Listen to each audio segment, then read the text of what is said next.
Good morning student.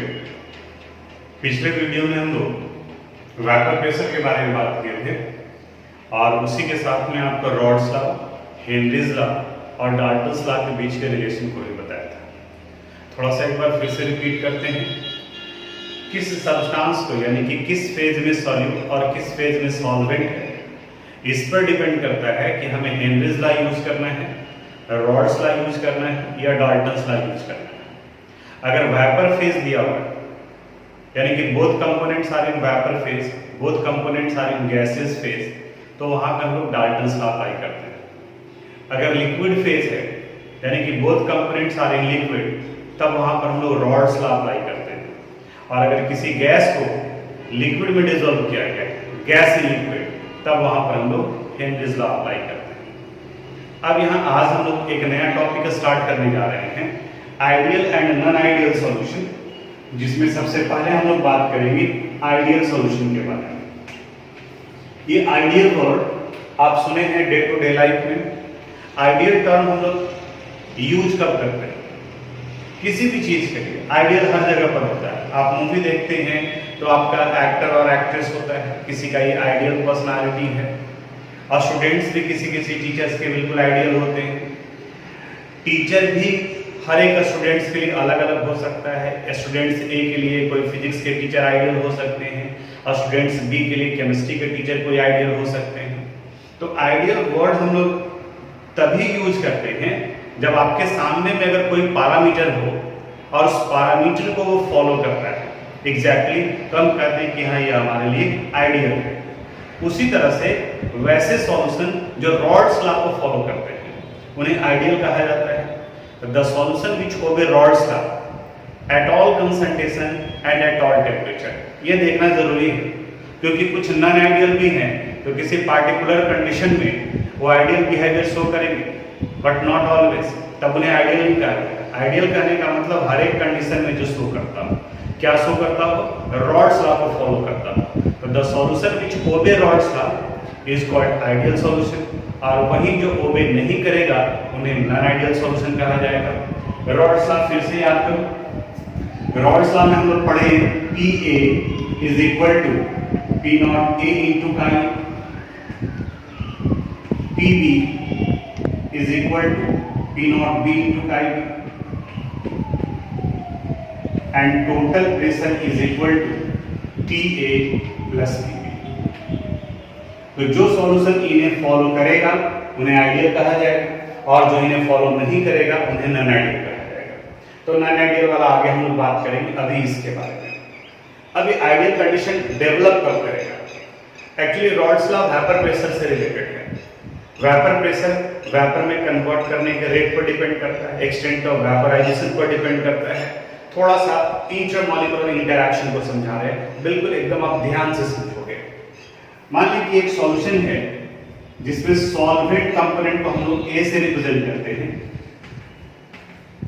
ये solvent है और इस जगह पर सॉल्वेंट के फॉर्म में अगर हम लोग ए को लेते हैं तो यहां पर ए और ए के बीच में इंटरमॉलिक्यूलर फोर्स लगा है। स्टेट्स ऑफ मैटर में भी हम लोग पढ़े हैं कि सारे कंस्टिट्यूएंट्स के बीच में इंटरमॉलिक्यूलर फोर्सेस लगे होते हैं।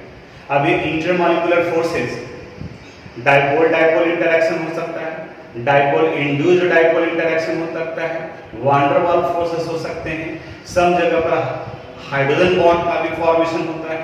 तो यहाँ सॉल्वेंट ए के मॉलिक्यूल्स के बीच में ए इंटरैक्शन है, वहीं दूसरा कंपोनेंट बी है और इस जगह पर सॉल्यूट को बी से रिप्रेजेंट करते हैं। यहां पर बी और बी मॉलिक्यूल के बीच में इंटरैक्शन है, अट्रैक्टिव फोर्स है।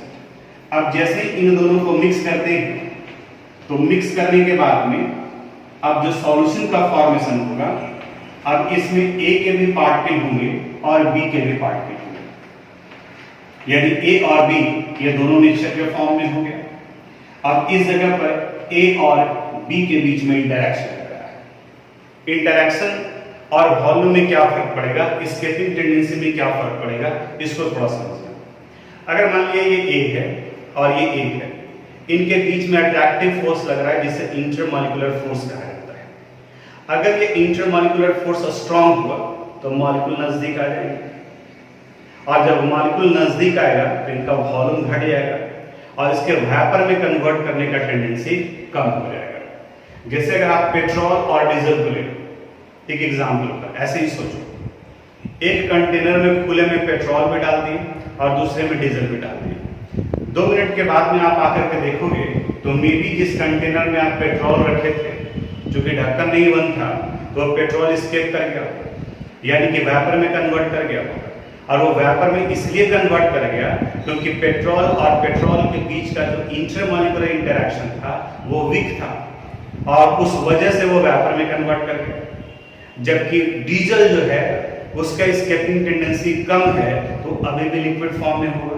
तो 2 बात पता है, अगर ए और ए के बीच में इंटरेक्शन बढ़ रहा है, मॉलिक्यूल और ज्यादा नजदीक में आएंगे तो वॉल्यूम डिक्रीज करेगा और उसके वेपर में कन्वर्ट करने का रेट घट जाएगा, यानी कि उनका वेपर प्रेशर का वैल्यू भी कम होगा। यहां कह रहा है कि अगर ए और ए के बीच का इंटरेक्शन, बी और बी के बीच का इंटरेक्शन, और जब इन दोनों को मिलाकर ए और बी का फॉर्मेशन कर रहे हैं, ये तीनों अगर आइडेंटिकल, ए इंटरेक्शन यानी सिर्फ सॉल्वेंट और सॉल्वेंट मॉलिक्यूल के बीच का attractive force, B interaction solute और सॉल्यूट के बीच का interaction, A B interaction solute और सॉल्वेंट के बीच का इंटरेक्शन, अगर ये तीनों बराबर हो तब उस कंडीशंस में ना तो मॉलिक्यूल श्रिंक करेगा, वॉल्यूम घटेगा, और ना ही वॉल्यूम बढ़ेगा। यानी उस कंडीशन में डेल्टा मिक्सिंग भी का वैल्यू 0 हो जाएगा। डेल्टा मिक्सिंग भी का वैल्यू 0। इसको और थोड़ा सा सिंपल तरीके से बताते हैं। डेल्टा मिक्सिंग भी का मतलब हुआ, अगर ए का 10 मिलीलीटर, बी का 10 मिलीलीटर, इन दोनों को मिला रहे हैं, तो अगर exact value 20 millilitre, exact 20 millilitre हो, तब वहां डेल्टा मिक्सिंग भी का वैल्यू 0 हो गया। वहीं अगर ए का 10 मिलीलीटर, बी का 10 मिलीलीटर और उन दोनों को मिलाएं और अगर वैल्यू 20.00001 मिलीलीटर आ गया, तो इसका मतलब वहां डेल्टा मिक्सिंग भी का वैल्यू पॉजिटिव हो गया, बढ़ गया वैल्यू, यानी कि मे बी वहां पर इंटरमॉलिक्यूलर फोर्स वीक हो गया जिसकी वजह से वैल्यू बढ़ गया। और अगर 19.99999 हो गया, यानी कि बहुत थोड़ा सा फर्क पड़ा, लेकिन अगर फर्क पड़ा, घट गया वैल्यू, तब उसको डेल्टा मिक्सिंग भी इज इक्वल टू निगेटिव कहा जाएगा। तो आइडियल सॉल्यूशन के लिए ना तो वैल्यू बढ़ना है और ना ही वैल्यू घटना है, यानी डेल्टा मिक्सिंग भी का वैल्यू क्या होगा, 0 होगा। और ये तभी पॉसिबल है जब ए बी बी और ए बी के बीच का इंटरेक्शन वैल्यू बराबर। फिर से एक बार रिपीट करते हैं। The solution which obey Raoult's law at all condition, at all concentration and temperature is called ideal solution. In ideal solution, solvent interaction, solute interaction and solvent interaction are equal, and therefore the delta mixing V is equal to 0. और इन दोनों component को mix करने पर delta mixing H का value भी 0 होना चाहिए। Delta mixing H it would be equal to 0. H enthalpy को रिप्रेजेंट करता है। इंथैल्पी यानी कि एनर्जी, हीट एनर्जी, यानी कि दोनों के मिलाने पर ना तो एनर्जी एब्जॉर्ब होना चाहिए और ना ही एनर्जी रिलीज होना चाहिए, क्योंकि अगर एनर्जी एब्जॉर्ब या रिलीज हुआ तब उस कंडीशन में वॉल्यूम भी चेंज कर जाएगा। अगर एनर्जी रिलीज हो रहा है तो ये इंडिकेट कर रहा है कि इस जगह पर कहीं ना कहीं बॉन्ड बनने और बॉन्ड टूटने का जो अमाउंट है वो अलग है और वो उसके नॉन आइडियल बिहेवियर को शो करता है। आप थर्मोडायनामिक्स याद कीजिए, bond making process is exothermic in nature and bond breaking process is endothermic in nature. तो अगर एनर्जी रिलीज हो रहा है तो इसका मतलब ये हुआ ए और बी के कंपैरिजन में ए और बी के बीच में बनने वाला इंटरेक्शन, अट्रैक्टिव फोर्स स्ट्रांग हो गया, और जब स्ट्रांग हो जाएगा तब उस कंडीशन में वो वैल्यू जो वो बढ़ जाएगा। डेल्टा पॉजिटिव हो रहा है, एनर्जी वहां पर रिलीज हो रहा है, डेल्टा एच नेगेटिव हो जाएगा, सॉरी एक्सोथर्मिक रिएक्शन है, तो ये भी 0 होना चाहिए। ये आइडियल सॉल्यूशन के लिए होगा। इसी आइडियल सॉल्यूशन का कुछ एक एग्जांपल अगर देखेंगे तो नेचर सेम होगा तभी आइडियल बनेगा। जैसे अगर आप हेक्सेन और हेप्टेन को मिला तो हेक्सेन भी अल्केन है और हेप्टेन भी अल्केन है, तो इन दोनों को मिलाएंगे तो चूंकि दोनों आइडेंटिकल नेचर का है तभी आइडियल सॉल्यूशन का फॉर्मेशन करेगा। हेलोएरिन ले लेते हैं, क्लोरोबेंजीन एंड ब्रोमोबेंजीन, दोनों में हेलोजन ही है जो बेंजीन के साथ जुड़ा हुआ है, तो ये भी आइडियल सॉल्यूशन के ही एग्जाम्पल होंगे। पीडीएफ में हम जानबूझ करके एग्जाम्पल छोड़ दिए हैं ताकि आप एक बार एनसीईआरटी का रीडिंग डालो और वहां जो आपको एग्जाम्पल दिख रहा है वो एग्जाम्पल आप वहां पर नोट कीजिएगा, तभी यानी कि बुक आपको पढ़ना चाहिए। और ऐसे आप पढ़ोगे नहीं सब कुछ दे देंगे तो आश्चर्य तो तब लगता है। पता है जो क्वेश्चन आपको बनवाते हैं यहाँ बोर्ड पर एक्सप्लेन किए हैं, मैसेज में आता है कि सर ये क्वेश्चन हमसे नहीं बन रहा है, प्लीज सोल्व इट। कहीं से सुना उसने क्या चाहिए क्वेश्चन ये थोड़ा डिफिकल्ट है, क्योंकि वीडियो भी देखने का टाइम नहीं है। कई लोग जो पीडीएफ भी नोट नहीं कर रहे, अंदाज तो लगता है। टेस्ट का तो सवाल ही छोड़ दीजिए, कई लोग जो टेस्ट में अपीयर नहीं हो रहे, बुरा भी लगता है। अभी के इस कंडीशन में, इस क्रिटिकल कंडीशन में सब लोग परेशान हैं। अधिकांश लोगों के पास में इकोनॉमिकल प्रॉब्लम है, आपके पेरेंट्स भी सफर कर रहे हैं, हम भी सफर कर रहे हैं। तो इस कंडीशन में अगर आप अपने पेरेंट्स के लिए कुछ करना भी चाह रहे हैं तो कम से कम आप ईमानदारी से पढ़ाई तो करो यार। आप नहीं पढ़ना है तो फिर छोड़ देंगे, हम तो सीधा सीधा बात बताते हैं। तो कम से कम वो बाकी जहाँ फिजिक्स केमिस्ट्री मैथ में फालतू का आप जो वैसे ही टाइम वेस्ट कर रहे हो, पैसा भी वेस्ट कर रहे हो, आराम से घर में बैठे करो। जब पढ़ना ही नहीं है तो टेस्ट देना ही नहीं है, असाइनमेंट सबमिट करना ही नहीं है, क्वेश्चन बनाना ही नहीं है, तो बुरा भी लगता है। और यही जब ऑफलाइन क्लासेस चलता रहता है तो 12th में स्पेशली जो कई लोगों को क्लास से बाहर भी कर देते हैं। मे भी हो सकता है कि 1 आध महीने के बाद में वो सिचुएशन आने वाला है, जब मर्जी हुआ तब आ गए, जब मर्जी हुआ तब गायब हो गए, तब तो फिर मुश्किल हो जाएगा। खैर तो यहाँ ध्यान दीजिए आप, तो थोड़ा सा बुक आप पढ़ा कीजिए, जो कहा जा रहा है उसके इंस्ट्रक्शन को आप फॉलो कीजिए। देखिए सिर्फ फॉर्मेलिटी के लिए पढ़ाई मत कीजिए, क्योंकि ये पाप आपके ऊपर भी नहीं मेरे ऊपर भी लग जाता है कि आप पढ़ा क्या रहे हैं। आपके पेरेंट्स फोन करेंगे तो पढ़ा क्या रहे हैं, अब कैसे बताएं कि हम क्या पढ़ा रहे हैं? अपनी तरफ से तो हम पूरी कोशिश कर रहे हैं। तो ये आइडियल सॉल्यूशन था। अब इस आइडियल सॉल्यूशन का ग्राफिकल रिप्रेजेंटेशन, एग्जांपल डिस्कस कर दिए, कंडीशन डिस्कस कर दिए, डेल्टा मिक्सिंग भी का मतलब हो गया, दोनों को अगर मिक्स करते हैं तो ना तो वॉल्यूम इंक्रीज करेगा ना ही डिक्रीज करेगा। डेल्टा मिक्सिंग एच का मतलब हुआ ना तो एनर्जी एब्जॉर्ब होगा और ना ही एनर्जी रिलीज होगा, तो वहां डेल्टा मिक्सिंग एच का वैल्यू 0 होगा। ग्राफिकल रिप्रेजेंटेशन में आइडियल सॉल्यूशन के लिए इस तरीके से ग्राफ प्लॉट करते हैं। हालांकि ग्राफ आता नहीं है ग्राफ बनाने के लिए, क्योंकि उसके लिए तो x और y के लिए आपको डाटा चाहिए होगा, और यहाँ केमिस्ट्री में डाटा नहीं दिया हुआ रहता है, लेकिन बुक में ग्राफ दिया हुआ है तो उसको थोड़ा सा एक्सप्लेन करते हैं। मान लीजिए कि 2 कंपोनेंट है, एक काई ए हो गया और दूसरा काई बी।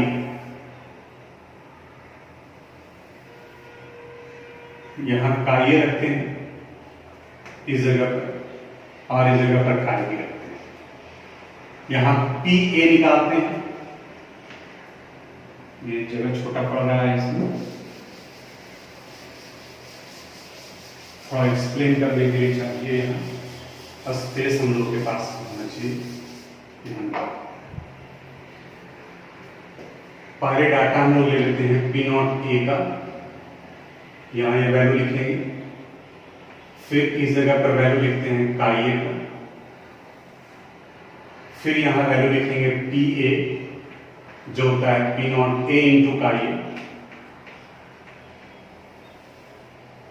फिर वैल्यू लिखेंगे पीबी का, यानी सॉरी पी नॉट बी, जिस सीक्वेंस में ये है उसी सीक्वेंस में पी नॉट बी, इसके बाद फिर काई बी और फिर पी। पीबी के लिए फार्मूला हो जाएगा P not B into chi B, यानी कि रॉड्स लॉ, जो रॉड्स लॉ को फॉलो करेगा उसी को आइडियल सॉल्यूशन कहते हैं। पी नॉट ए और पी नॉट बी, चूंकि ए और बी दोनों अलग अलग कंपोनेंट हैं तो दोनों के वेपर प्रेशर का वैल्यू अलग अलग हो सकता है।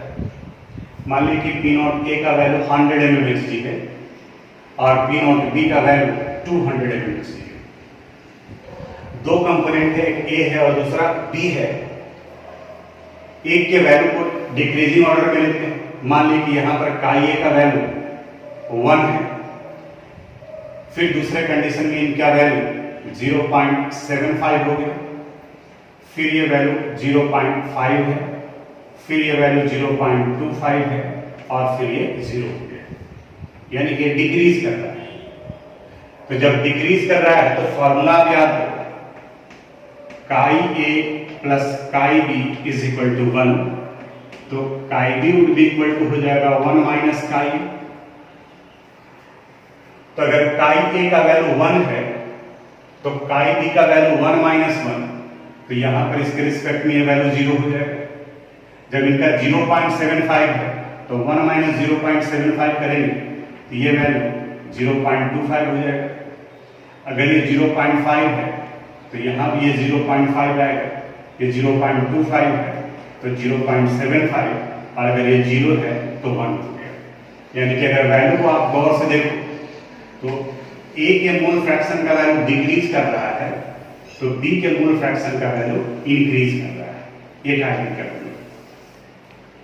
अब इसके बाद में हम लोग पी ए और पी बी निकाल सकते हैं। यहाँ 100 है तो इन सब जगह पर ये वैल्यू 100 होगा, यहाँ भी 100 हो गया, यहाँ 100 हो गया, यहाँ 100 हुआ। इस जगह पर ये वैल्यू 200, 200, 200 और 200। अब पी ए और पी बी निकालना है। P A is equal to P not A into chi. तो देखो तो 100 इंटू 1 करेंगे तो वैल्यू कितना है 100, 100 इंटू 0.75 75, 100 इंटू 0.5 50, 100 इंटू 0.25 25, 100 इंटू 0 0। अब इसी तरह से पी बी निकालेंगे, P not B into chi. तो यहाँ देखो पी नॉट बी का value 200 into 0 0, 200 into 0.25 50, 200 into 0.5 100, 200 into 0.75 150 और यहाँ ये वैल्यू आ गया 200। यानी एक जगह पर आपके पास में पी ए का वैल्यू निकल गया और दूसरी जगह पर पी बी का वैल्यू। तो ये समझाने के लिए हम आपको डाटा देंगे, ऐसा डाटा दिया हुआ नहीं रहेगा, क्योंकि कई बार में क्लास वगैरह में जो स्टूडेंट पूछा था कि सर ये नहीं समझ में आया कि ग्राफ बना कैसे, किस तरीके से ये बनाया गया। तो इसलिए हम ये डाटा यहाँ पर लेकर के चले गए कि ये पी ए का वैल्यू हो गया और ये पी बी का वैल्यू हो गया। अब इससे रिलेटेड ग्राफ प्लॉट करते हैं।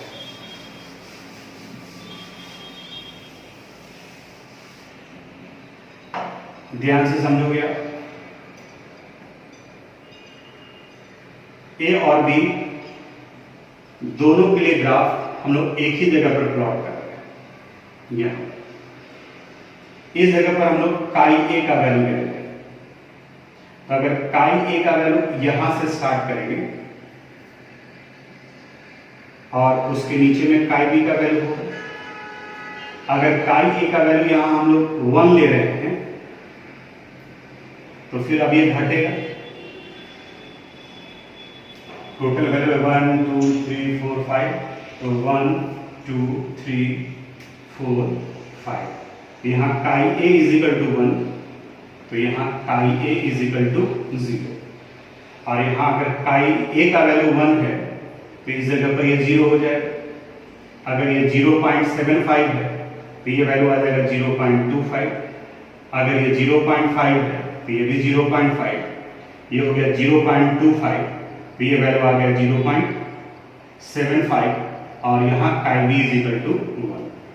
आपको मे भी थोड़ा विजिबल नहीं हो, लेकिन आवाज तो सुनाई दे रहा है। कैसे समझा रहे हैं वो तो समझ में आ रहा है। काई ए का वैल्यू डिक्रीज कर रहा है और काई बी का वैल्यू इंक्रीज कर रहा है। अब इस जगह पर आप ए के वैल्यू को ले लो। सपोज मान लीजिए यहाँ पर ये आपका वैल्यू 50-50 के अप्रॉक्स में 25 के रिस्पेक्ट में ले रहे हैं।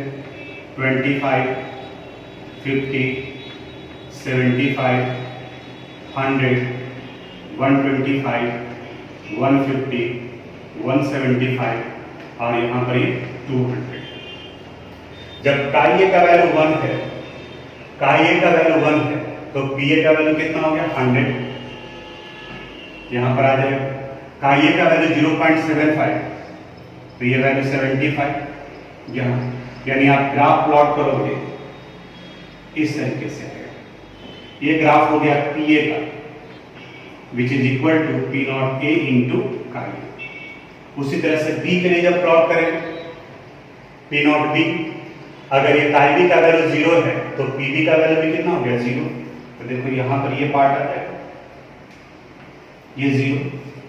जब ये 0.25 तो ये 50, तो यहाँ 0.25 और इस तरफ में भी ऐसे ही बढ़ेगा, ये 0.25 सॉरी 25, 50 mmHg, 75, 100, 125, 150, 175, 200। तो इस तरीके से ग्राफ प्लॉट करोगे तो ये 200 को टच करेगा। ये ग्राफ आ गया पीबी का। P B is equal to P not B into chi, और इन दोनों को जब मिला देंगे तो इनका जो रिजल्टेंट वैल्यू है ये टोटल प्रेशर यानी कि पीटी के वैल्यू को बताता है। तो यानी कि अगर पीए का वैल्यू यहाँ डिक्रीज कर रहा है तो पीबी का वैल्यू यहाँ पर इंक्रीज कर रहा है। डाटा भी देख रहे हैं तो ये इसी अनुसार से है। तो ग्राफ पेपर पे प्लॉट किया जाए तो ये इस तरीके का वैल्यू आएगा। कोई जरूरी नहीं कि ए का छोटा होगा और बी का बड़ा होगा। अगर पी नॉट ए का वैल्यू ही 400 हो तो ये ऊपर की तरफ में चला जाएगा। और ऐसे आपको सिर्फ ग्राफ दिया रहता है और ये आइडेंटिफाई करने के लिए कहता है कि आइडियल सॉल्यूशन का है या नॉन आइडियल सॉल्यूशन का है। तो जहां ये स्ट्रेट लाइन दिखेगा ये आइडियल सॉल्यूशन को रिप्रेजेंट कर रहा है। यहाँ पी क्यू इक्वल टू हो जाएगा P A plus P B. तो बिल्कुल ऐसे ही रफ में ही आप ये टेबल भी नोट करके बोर्ड पर लिखे हैं डाटा। एक डिक्रीज कर रहा है वैल्यू तो दूसरा इंक्रीज कर रहा है, आप अपनी कॉपी में नोट करोगे। ये इतना कुछ था आइडियल सॉल्यूशंस के लिए। The solution which obey Raoult's law, काम का बाद जो एग्जाम में सिंपली ध्यान रखना है, which obey Raoult's law is called ideal solution. Ideal solution में ए बी बी और ए बी के बीच का इंटरेक्शन बराबर होता है, इसलिए डेल्टा मिक्सिंग भी और डेल्टा मिक्सिंग एच का वैल्यू 0 होगा।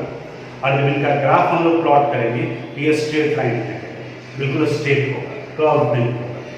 इनके एग्जाम्पल्स में वैसे कंस्टिट्यूएंट होंगे जो आइडेंटिकल नेचर के, एक ही तरह के ग्रुप का हो, वो इनके एग्जाम्पल्स। अभी हम लोग आइडियल सॉल्यूशन के बारे में डिस्कस कर रहे थे, अब आते हैं नॉन आइडियल सॉल्यूशन। कुछ एक दिमाग में बात भी आ गया होगा कि नॉन आइडियल कहेंगे किसे? The solution which not obey Raoult's law is called non ideal solution. यानी कि नॉन आइडियल सॉल्यूशन के केस में P A is not equal to P not A into chi, P B is not equal to P not B into chi, and total pressure is not equal to P A plus P B. यानी जहां पे rods law को follow करेगा वो ideal, और जो rods law को follow नहीं करेगा वो नॉन आइडियल। अगर आप ये बता रहे हैं कि A is equal to B तो मैटर यही खत्म हो गया। लेकिन अगर आप बता रहे हैं A is not equal to B, अगर ये दोनों बराबर नहीं है तो दो चांसेस हो सकता है। या तो हो सकता है A is greater than B, या फिर हो सकता है A is less than B, क्योंकि अगर जब बराबर नहीं है तो वही हो सकता है। ठीक उसी तरह से नॉन आइडियल सॉल्यूशन में अगर पी ए बराबर नहीं है पी नॉट ए इंटू का ए का, तो मे भी यहां हो सकता है, फर्स्ट ऑप्शन में हो सकता है P A is greater than P not A into का ए, या तो फिर हो सकता है P A is less than P not A into का ए। ये दोनों में से कोई कंडीशन आ सकता है।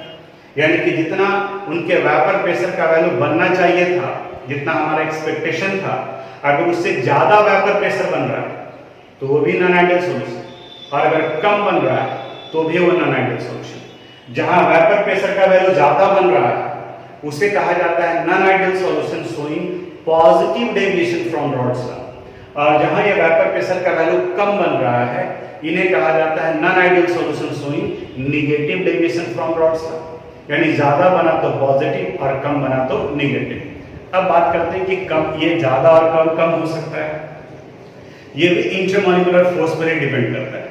इसको अगर समझ लिए तो पॉजिटिव नेगेटिव क्लियर हो जाएगा। अगर मान लिया ए और ए के बीच में इंटरेक्शन है, यहाँ बी और बी के बीच में इंटरेक्शन लग रहा है, अब जैसे इन दोनों को मिला है, अब ए और बी के बीच का इंटरेक्शन वीक हो गया। तो जब इंटरेक्शन वीक हो गया तो मॉलिक्यूल एक दूसरे से दूर चले गए, वॉल्यूम बढ़ जाएगा, डेल्टा मिक्सिंग भी का वैल्यू पॉजिटिव हो जाएगा और इनके वेपर में कन्वर्ट करने का चांस बढ़ जाएगा, यानी कि वो पॉजिटिव डेविएशन शो करेगा। अगर सॉल्वेंट और सॉल्यूट के बीच का इंटरेक्शन घट गया, यानी मॉलिक्यूल एक दूसरे से दूर चले गए, तब वो वेपर में कन्वर्ट करने का चांस बढ़ जाएगा, क्योंकि इंटरमॉलिक्यूलर फोर्स दो मॉलिक्यूल को पकड़ने का काम करता है और जितना वीक ये इंटरमॉलिक्यूलर फोर्स होगा उसके वेपर में कन्वर्ट करने का चांस उतना ही ज्यादा होगा, यानी कि वैसे कंडीशन में वो पॉजिटिव डेविएशन शो करेगा। और वही अगर ए के बीच का इंटरेक्शन, ये बी और बी के बीच का इंटरेक्शन है, ये दोनों एक दूसरे के नजदीक में चला है, तो जैसे ही स्ट्रॉन्ग इंटरेक्शन हुआ, अब इसके वेपर प्रेशर में कन्वर्ट करने का चांस कम हो जाएगा और उस कंडीशंस में वो negative deviation from rods law show करेगा। यही पार्ट में याद रखना है, मेन इंटरेक्शन को याद रखना। अगर सॉल्यूट सॉल्यूट, सॉल्वेंट सॉल्वेंट और सॉल्यूट सॉल्वेंट का इंटरेक्शन बराबर है, आइडियल सॉल्यूशन।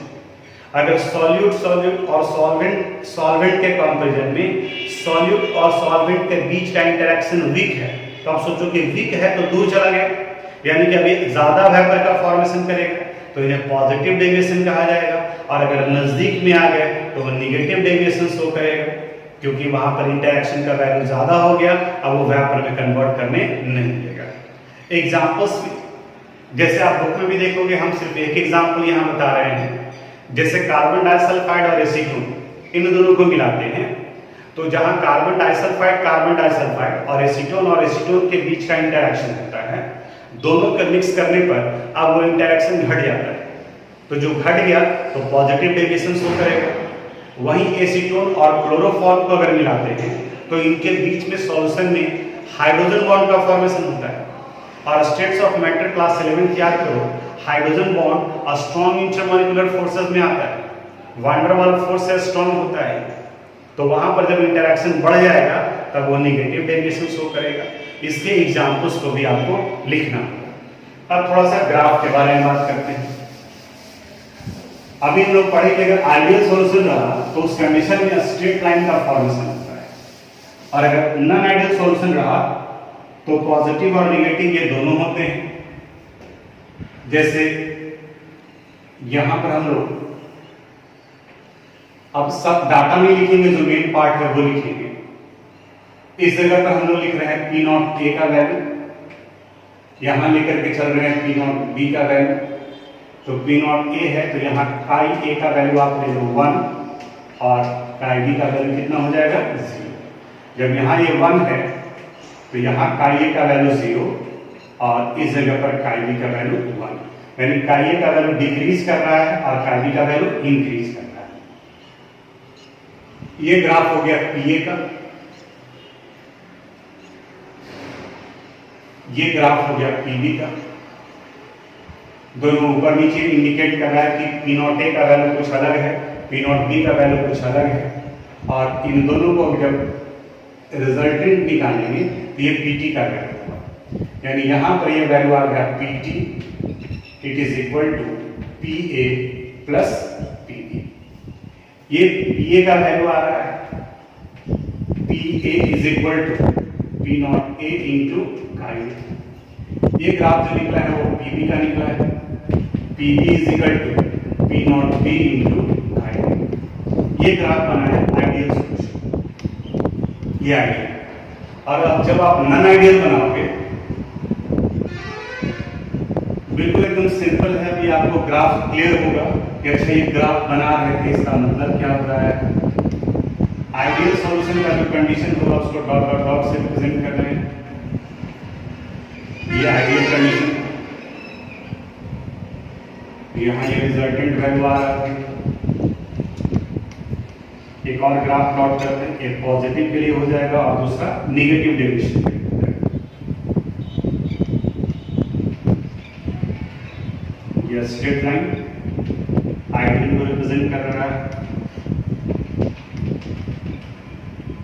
यहाँ अब पॉजिटिव डेविएशन के केस में ये वैल्यू इस तरीके से बढ़ जाएगा, यानी कि आप जितना वेपर प्रेशर एक्सपेक्ट कर रहे थे उससे ज्यादा हो गया।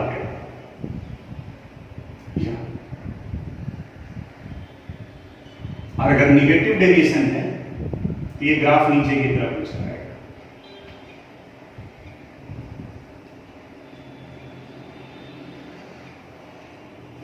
सब जगह पर उसी तरह से वैल्यू लिखो। यहां ये वैल्यू हो गया P0 A का, यहां ये वैल्यू हो गया P0 B का। इस जगह पर chi A is equal to 1, chi B is equal to 0, यहाँ chi A is equal to 0 and chi B is equal to 1। यहाँ पर भी ये वैल्यू आ गया P0 A, यहाँ ये वैल्यू आ गया P0 B, chi A is equal to 1, chi B is equal to 0, यहाँ chi A is equal to 0 and chi B is equal to 1। अब देखो तो आप आइडेंटिफाई नहीं करो, क्वेश्चन में यही ग्राफ दिया जाएगा तीनों में से कोई, और फिर पूछेगा कि ये ग्राफ आइडियल सॉल्यूशन का है या नॉन आइडियल सॉल्यूशन का। और अगर नॉन आइडियल है तो ये पॉजिटिव शो कर रहा है या नेगेटिव शो कर रहा है। तो अगर स्टेट आ गया तो ये आइडियल सॉल्यूशन को रिप्रेजेंट कर रहा है, ये आइडियल का ग्राफ। अगर जितना नॉर्मल होना चाहिए था उससे ज्यादा वेपर बन रहा है तब ये positive deviation from rods law show कर रहा है, और अगर वो कम बन रहा है तब इस कंडीशन में ये negative deviation from rods law. तो जहां आपको पीडीएफ दिए हैं तो ग्राफ भी प्लॉट करना है, तो आइडियल में आप ये ग्राफ बनाओगे, पॉजिटिव डेविएशन में आप ये ग्राफ ड्रॉ करोगे, और निगेटिव डेविएशन में आप ये ग्राफ ड्रॉ करिएगा। तो हमें लग रहा है कि अब आपको समझ में आया होगा कि आइडियल सॉल्यूशन क्या है और नॉन आइडियल सॉल्यूशन क्या है। इंटरमॉलिक्यूलर फोर्स डिसाइड करता है कि वो पॉजिटिव होगा या नेगेटिव होगा। बहुत छोटे सा टॉपिक था, डिटेल से लेकर के चले हैं, लेकिन एनसीईआरटी आप थोड़ा सा जरूर पढ़ोगे। इसी में एक जगह टर्म आएगा एजियोट्रॉप्स। एजियोट्रॉप्स कहा जाता है कांस्टेंट वॉल्यूम मिक्सचर, यानी कि जहां पर मिक्सचर के जितने कंपोनेंट हैं उन सब का वॉल्यूम पॉइंट वैल्यू सेम हो जाए। वो कंडीशन आता है जहां पर ये एक दूसरे को इंटरैक्ट करते हैं, यानी कि जहां पर ये इंटरसेक्ट करता है, क्रॉस करता है। तो जिस जगह पर ये क्रॉस करेंगे उस जगह पर, यानी कि इस रेशियो को अगर लेकर के चला जाए तो PA का वैल्यू भी वही होगा और PB का वैल्यू भी वही होगा, यानी कि इस कंडीशन में दोनों के बॉइलिंग पॉइंट का वैल्यू सेम होगा, उसको भी बताते हैं। तो इनको आप नोट करें। अब थोड़ा सा हम लोग एजियोट्रॉप्स के बारे में बात करते हैं। एजियोट्रॉप्स कांस्टेंट वॉल्यूम मिक्सचर को कहा जाता है, यानी कि जिसके सारे कंपोनेंट्स एक ही टेम्परेचर पर बॉइल करते हैं। वैसे अलग अलग कंपोनेंट का वेपर प्रेशर वैल्यू अलग अलग होता है, तो उनके बॉइलिंग पॉइंट का वैल्यू भी अलग अलग होगा। ऐसे हम लोग पढ़ेंगे भी क्वालिटेटिव प्रॉपर्टीज में बॉइलिंग पॉइंट का डेफिनेशन, लेकिन ये नीचे क्लासेस में भी आप पढ़े हो। The temperature at which the vapour pressure of a liquid become equal to atmospheric pressure is called boiling point. तो जब सारे कंपोनेंट के वेपर प्रेशर का वैल्यू अलग अलग है तो उनका बॉइलिंग पॉइंट भी अलग अलग होगा। और इसी कंसेप्ट पर फ्रैक्शनल डिस्टिलेशन प्रोसेस से हम लोग पेट्रोलियम प्रोडक्ट को अलग अलग करते हैं, क्योंकि पेट्रोलियम जो जमीन के नीचे से निकाला जाता है उसमें केरोसिन, पेट्रोल, डीजल ये सब मिक्सड अप फॉर्म में होते हैं, लेकिन सारे कंपोनेंट का बॉइलिंग पॉइंट अलग अलग है। तो उसको हम लोग उनके फ्रैक्शनल डिस्टिलेशन टावर में अलग अलग बॉइलिंग पॉइंट के अनुसार से सेपरेट कर देते हैं। लेकिन एजियोट्रॉप वैसे मिक्सचर को कहा जाता है जो सेम टेम्परेचर पे बॉइल करता है, और जब सेम टेम्परेचर पे बॉइल करेगा एक ही बार में सब जो है वो वेपर में कन्वर्ट कर रहा है, तो जो कंपोजिशन लिक्विड फेज में होगा वही कंपोजिशन वेपर फेज में होगा। तो इनके डेफिनेशन में यह बताया जाता है the solution which had same composition in liquid phase as well as in vapour phase. एक एग्जांपल से समझाते हैं।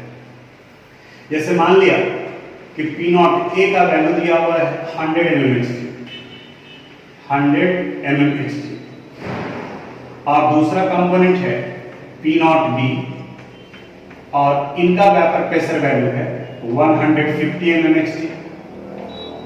आप देख रहे हो कि दोनों का वेपर प्रेशर वैल्यू अलग अलग है, तो दोनों का बॉइलिंग पॉइंट अलग अलग है। लेकिन अगर इनको एक फिक्स्ड रेशियो में मिलाया जाए तो ये एजियोट्रॉपिक मिक्सचर का फॉर्मेशन कर लेंगे। जैसे अगर मान लिया कि काई ए का वैल्यू हम लोग 0.6 ले लेते हैं, तो आपको पता है chi A plus chi B is equal to 1 होना चाहिए। तो जब काई ए के वैल्यू को 0.6 ले रहे हैं तो काई बी का वैल्यू कितना हो जाएगा 0.4। अब यहां पर आप पीए निकालो, P A is equal to P not A into chi A, P not a 100 और काई ए 0.6, ये वैल्यू हो गया 60 mmHg। और यहां निकालेंगे आप पीबी का वैल्यू, ये आएगा P not B into chi B, P not be का value 150 into 0.4, it means 60 mmHg। अब देखो दोनों के वेपर प्रेशर का वैल्यू सेम हो गया, तो अगर इस कंपोजिशन में दोनों को मिलाया जाए तो दोनों का वेपर प्रेशर वैल्यू सेम हो गया, तो दोनों का बॉइलिंग पॉइंट वैल्यू सेम होगा क्योंकि पार्शियल वेपर प्रेशर सेम है। तो इनमें लिक्विड फेज और वेपर फेज दोनों में कंपोजिशन सेम होगा और इस तरह के मिक्सचर को हम लोग एजियोट्रॉपिक मिक्सचर कहते हैं। एजियोट्रॉपिक मिक्सचर को दो पार्ट में बांटा गया, minimum boiling azeotropes and maximum boiling azeotropes, यानी कि दो कंपोनेंट को मिलाने पर अब अगर सॉल्यूशन का बॉइलिंग पॉइंट वैल्यू बढ़ जाए तो इसका मतलब ये हुआ कि वो बॉइलिंग पॉइंट बढ़ रहा है, तो वो मैक्सिमम बॉइलिंग एजियोट्रॉप्स कहा जाएगा, और अगर घट जाए तो मिनिमम बॉइलिंग एजियोट्रॉप्स होगा। अब थोड़ा सा बॉइलिंग पॉइंट को समझना। एटमॉस्फेरिक प्रेशर का वैल्यू 760 होता है, इस 100 को बॉइल करने के लिए 760 तक जाना होगा और इस 150 को भी बॉइल करने के लिए 760 तक जाना होगा। लेकिन यहां देख रहे हो कि 100 से 760 तक पहुंचना है, तब यहां पर इसके बॉइलिंग पॉइंट का वैल्यू ज्यादा होगा, जबकि इसको सिर्फ 150 से 760 जाना है, तो इनके बॉइलिंग पॉइंट का वैल्यू कम होगा। यानी कि ए और बी में ए का बॉइलिंग पॉइंट ज्यादा होगा क्योंकि इसका वेपर प्रेशर कम है, बी का बॉइलिंग पॉइंट वैल्यू कम होगा क्योंकि इसका वेपर प्रेशर ज्यादा है, ये इजीली 760 को अचीव कर लेगा। बस यही मेन पार्ट है। अगर वेपर प्रेशर का वैल्यू बढ़ गया, बॉइलिंग पॉइंट घट जाएगा, मिनिमम बॉइलिंग एजियोट्रॉप्स। अगर वेपर प्रेशर का वैल्यू कम हो गया तो वहां पर बॉइलिंग पॉइंट बढ़ेगा और वो मैक्सिमम बॉइलिंग एजियोट्रॉप्स बनाएगा। तो डेफिनेशन में बुक में आप पढ़ोगे the solution which shows negative deviation from rods law. तो नेगेटिव डेविएशन में वेपर प्रेशर कम होगा, जब वेपर प्रेशर कम होगा तो बॉइलिंग पॉइंट का वैल्यू बढ़ जाएगा और वो कहा जाएगा मैक्सिमम बॉइलिंग एजियोट्रॉप।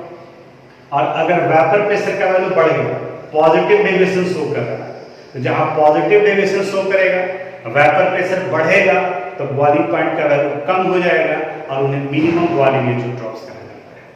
तो ये एजियोट्रॉप्स थे। अब इसके बाद में अगले वीडियो में, अगले क्लास में हम लोग एक इंपॉर्टेंट टॉपिक, नया टॉपिक स्टार्ट करेंगे जिन्हें कॉलिगेटिव प्रॉपर्टीज कहा जाता है। तो थोड़ा सा आप भी अगले क्लास के लिए प्रिपेयर्ड होकर के रखोगे, कम से कम relative lowering in vapour pressure वहां तक आप रीडिंग डाल करके रखो और अभी तक जो पढ़े उसके रिलेटेड क्वेश्चन वगैरह सोल्व कर लीजिए। Thank you.